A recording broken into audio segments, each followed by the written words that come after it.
Hi there, so if you've clicked on this video, then you're probably curious about the brand new firmware update that DJI just put out. I think it was like yesterday, and today is November 10th, and I'm going to go over briefly of what the firmware update does and why you should probably not turn it on. So if that's got your curiosity piqued, then keep watching because you're watching Blue Collar Guy.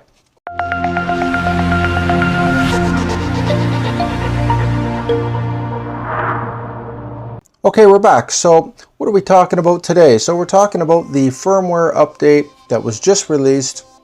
This is just going to be a very quick video on what the firmware does, and I'm going to explain a few of the other bugs that they fixed, that sort of thing. But there's not going to be any test footage because for this firmware update, it has a lot to do with a lens mod that you're going to be getting in the future. And we will get the lens mod in the future and test that out and see what it does, because I do have a bicycle and it might be interesting. So I'm going to go to the downward shot. We're going to take a look at this firmware update. I've already put the firmware in the camera. This is a picture of the firmware update and what it does. I'm going to put that in the screen right now so you can read through it. So I'm just going to pause for a second. Okay, so you can pause your TV and get a better look at it if you want. And we're going to go to the downward shot. And here is the camera. And I'm just going to scroll through the settings. So here is the settings on the camera. Let me just zoom in a little bit here. And I'm going to zoom in on the camera so you can get a better look. And here it is right here. So you see this one here, it's called Field of View Boost. And if you can toggle this on, you can enable it. But basically, you have to put a lens mod on the camera first, much in the way that you would on the GoPro cameras. And then it's going to give you a very wide field of view. And as far as the super night mode, okay, super night mode.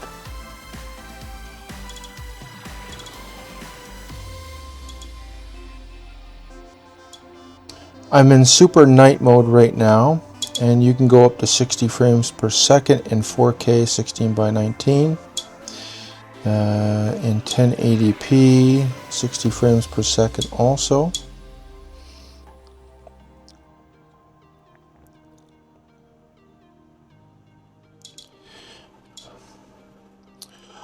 Okay, so on pre-record, we have 15 seconds, 30 seconds, 2 minutes, and 5 minutes. So it's added a 2-minute pre-record and a 5-minute pre-record. So if you activate this, you can capture 5 minutes before you start recording. That's actually kind of an interesting firmware update, and this has a lot to do with the internal storage. This is another feature that the DJI camera can do that other action cameras cannot do, and that could be a very handy feature. Okay, so now we're back on me, and I just went over a few of the features there. They're basically adding a brand new feature to the camera, and they're also fixing some bugs and making some improvements on some of the other features. So DJI is probably going to be doing more firmware updates on this camera than any of their other action cameras that they put out. I think that they've already added more so far this year on this camera than on the Action 4 in the same time limit. Some of them were to fix bugs and problems that they were having with the camera and changing the bitrate. They were basically listening to the consumer, and the consumer said, we want higher bitrate, we want to have that option. Now they're adding a lens mod to the camera, and they're doing the software update to match the lens mod. If you activate that lens mod without putting the lens on, you're going to get this little warbling effect in the background. So don't activate it unless you have the lens mod in place. Where can you get the lens mod? It hasn't even come out yet.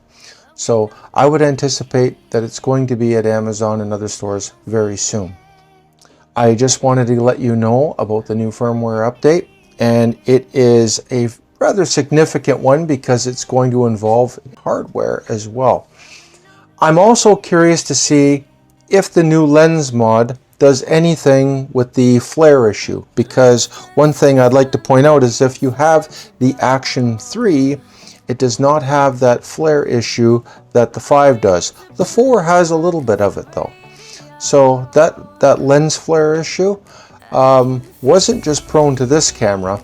As soon as they started making major adjustments for low light and making their sensor more sensitive to low light and making their sensor more optimized for low light, and this would also include lens coatings.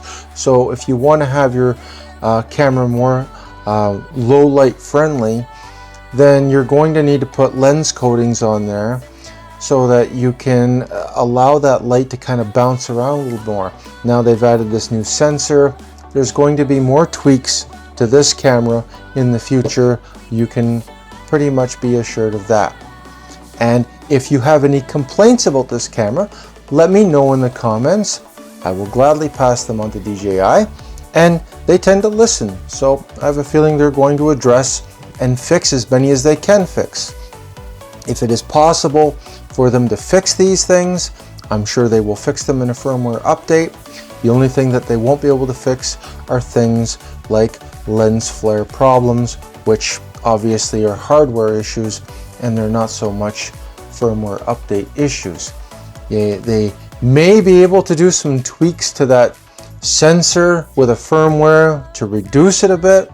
I don't know if they're able to or not.